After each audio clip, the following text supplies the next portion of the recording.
I want you to introduce yourself and talk to our audience about, what you do here at Flourish Church, and just give us a little bit about what you're doing. Well, first and foremost, I'm super excited to be sitting with you. Heard of all the amazing things that you have done, and obviously been such a blessing to our organization, which we'll get an opportunity to talk about that. But our organization, I am the pastor of Flourish Church. But a little bit over 2 years ago, we started Flourish Community Hub, which is a convening organization bringing organizations in our community together to create wraparound service. We truly believe at Flourish Community Hub that one organization cannot be all things to all people, but together we can be all things. And so we have over 25 different organizations working out of this building, providing different things to our community. And we really just want to see the city of Gary flourish again, which is why it's called Flourish Community Hub.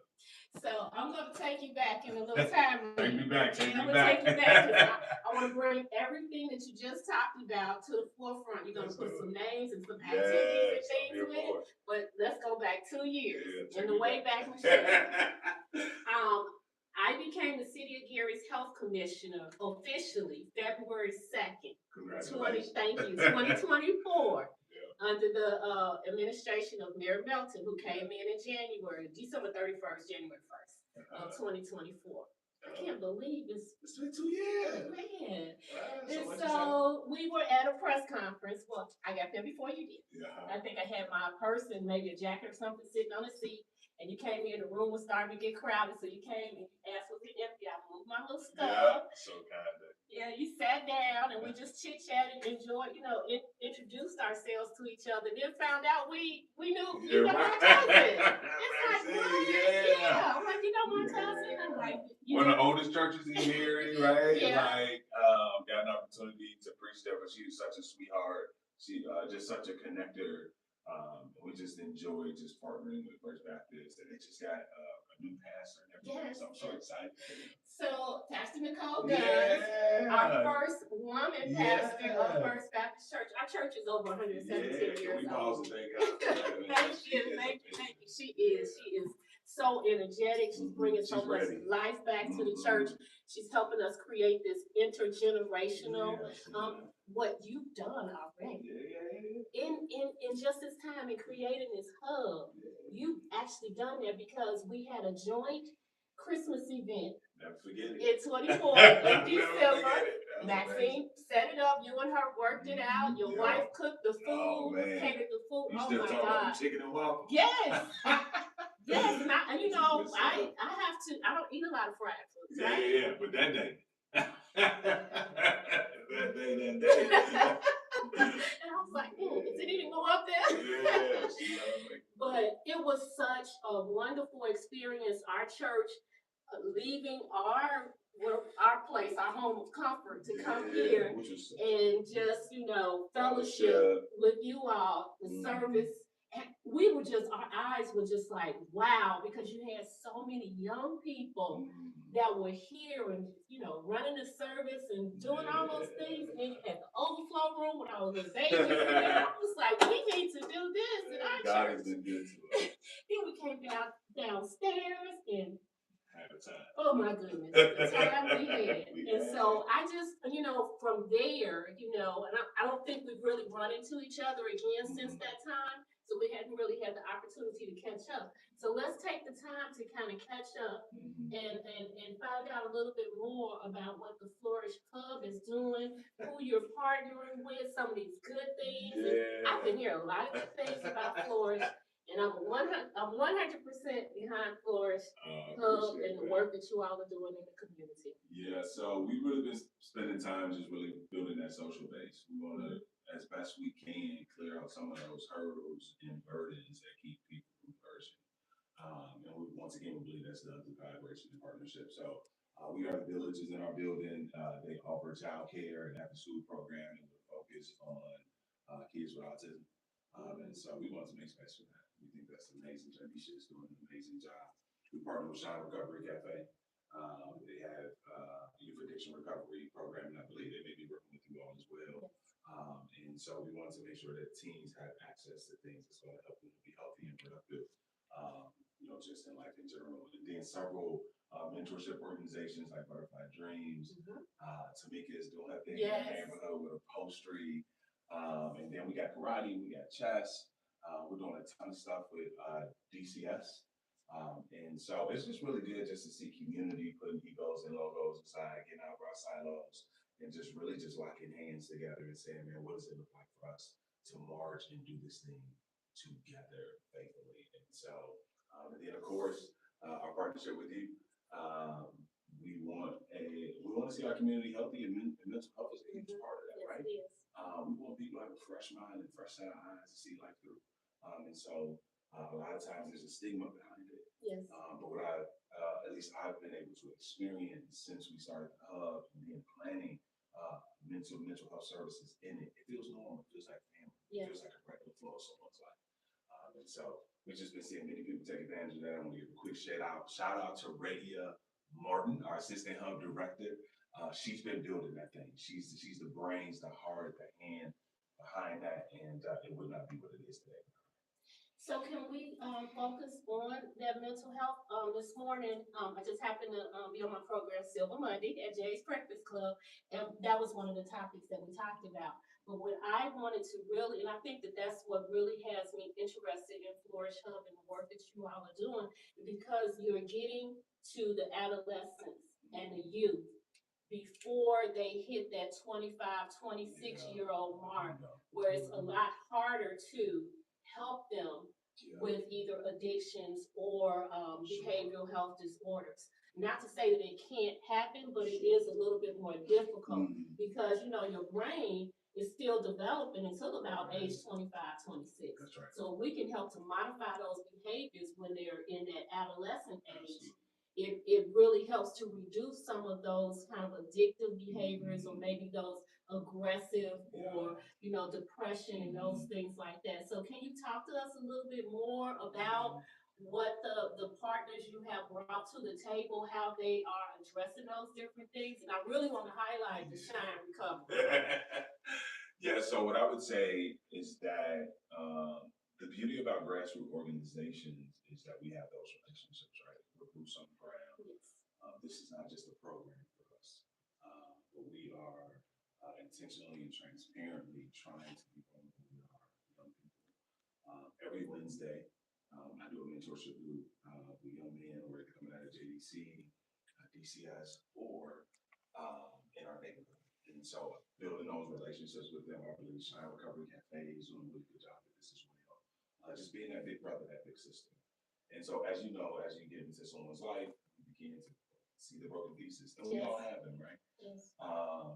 And what I've learned is that relationships can go so far, right? And I hit a space where I'm not equipped. Right. I want to love you in that area, but I gotta admit that I fall short here. I need to get you someone who's been to school, who's able to do counseling professionally with you. And I think that's where our partnership comes in, right? So as I build relationships with John, as I build relationships with Walter, right? As I build relationships with John, right? I now can point them to a resource where they can actually get the help that they need. And that right there is like earth-shattering for me.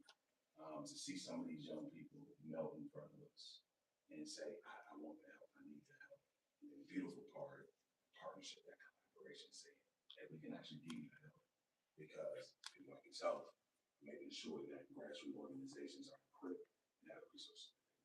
And that's, it's so it's really nice to hear that, because our children, they need so much.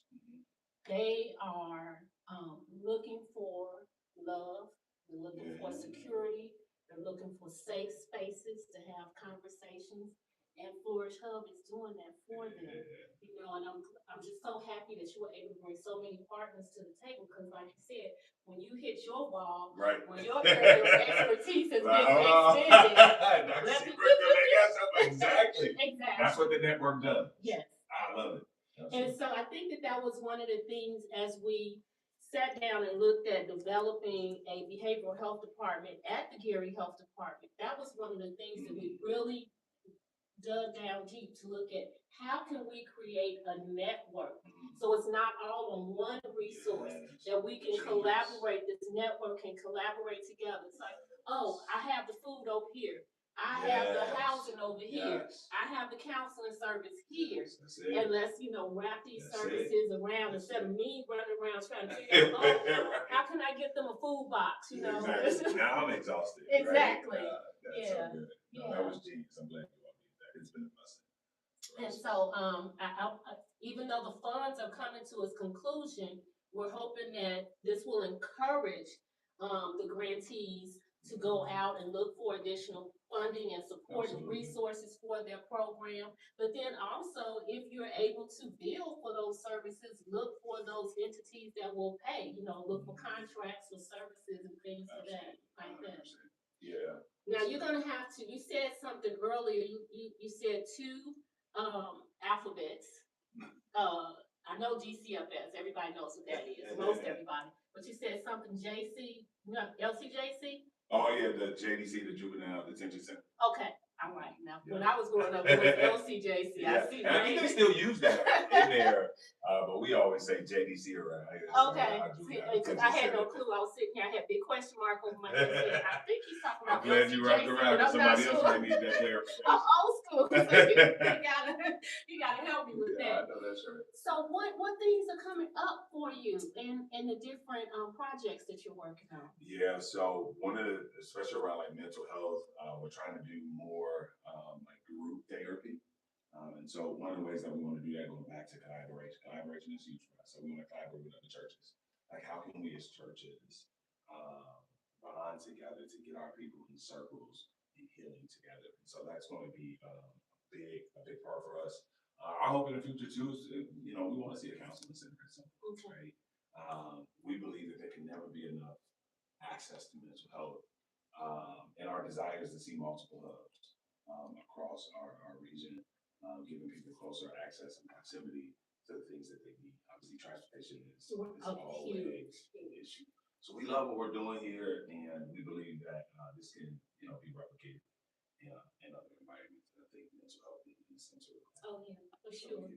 Now, how much involvement are you or do you have with trauma-informed care in those services? Yeah, so our therapists, they are excellent. All of them are able to handle trauma-informed care. I believe, don't quote me on this because Brady have to get clear numbers on this, but I believe we got about 4 or 5 licensed therapists on our team. We partner with Infinity as well. Mm-hmm.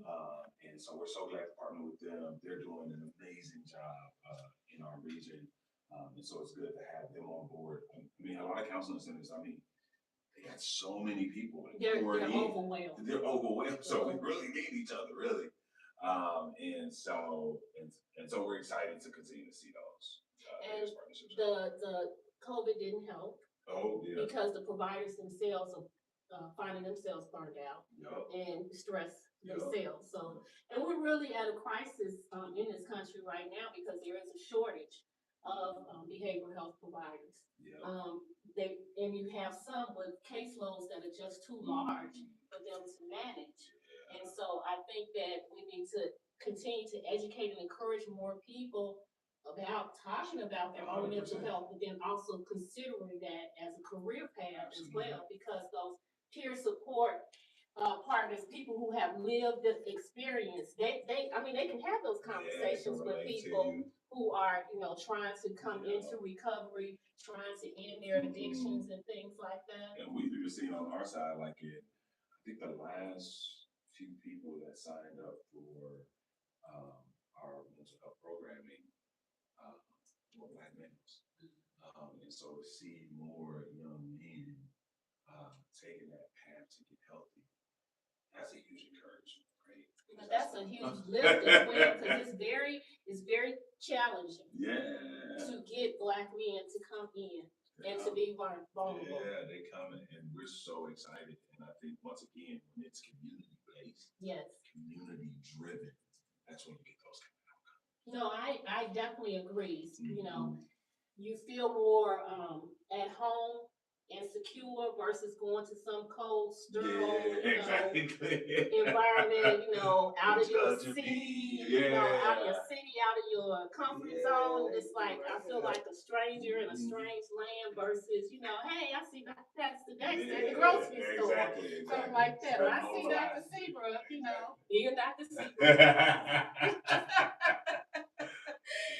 So how can people reach out to Flourish Hub?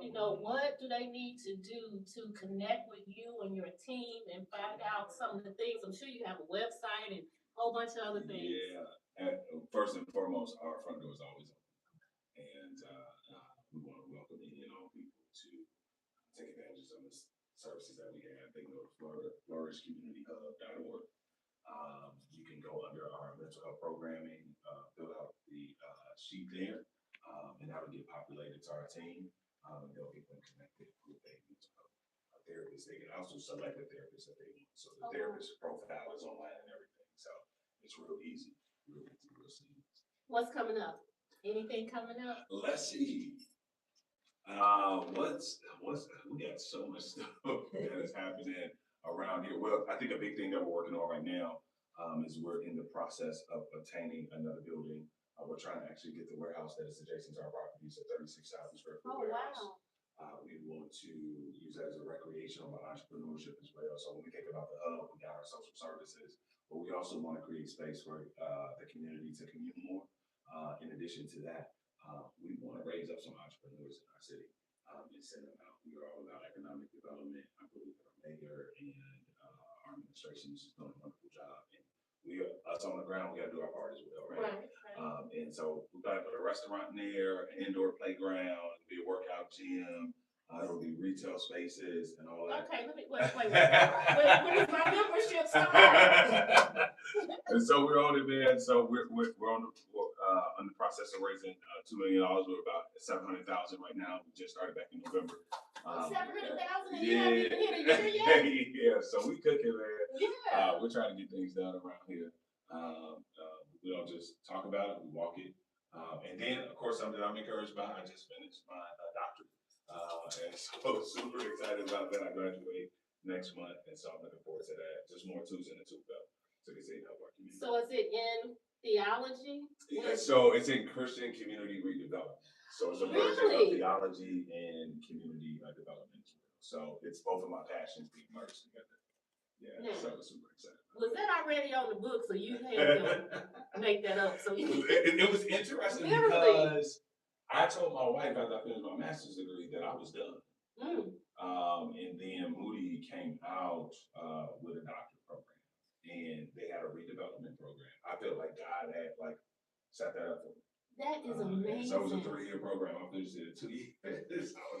That was the passion, and that was God's blessing to you and your family. Yeah, it was enjoyed around our city, our community, our church, everything that we're doing. That's pretty much what I focus on. We gotta get you spotlighted. You gotta do all the national networks, because you just doing the thing over here in Florida. Well, it has been so nice talking to you. We have to do this. We got to do it again. This cannot be the last time. It cannot. It won't be. And I am curious to hear more about the things that you all are doing in the city. Once again, I've heard just amazing things. You're doing an amazing job. And just know that you're a part of Flourish Community Hub. Well, thank you so much. And what we want to do, not only City of Gary, but Community HealthNet, we want to bring partners together that can work in synchrony and sync with each other, and that the mission and vision aligns. Because we can do nothing but flourish. That's right. The city. That's right. Together. We will flourish together. That's right. So thank you so much for being on my inaugural show, Your Health Matters. This is Dr. Janet Seabrook with Pastor Dexter here inside Flourish Church. We're in his studio. So thank you all so much for tuning in. And I'll see you next month, the third Monday, 3 p.m., where we'll be featuring Faith Farms.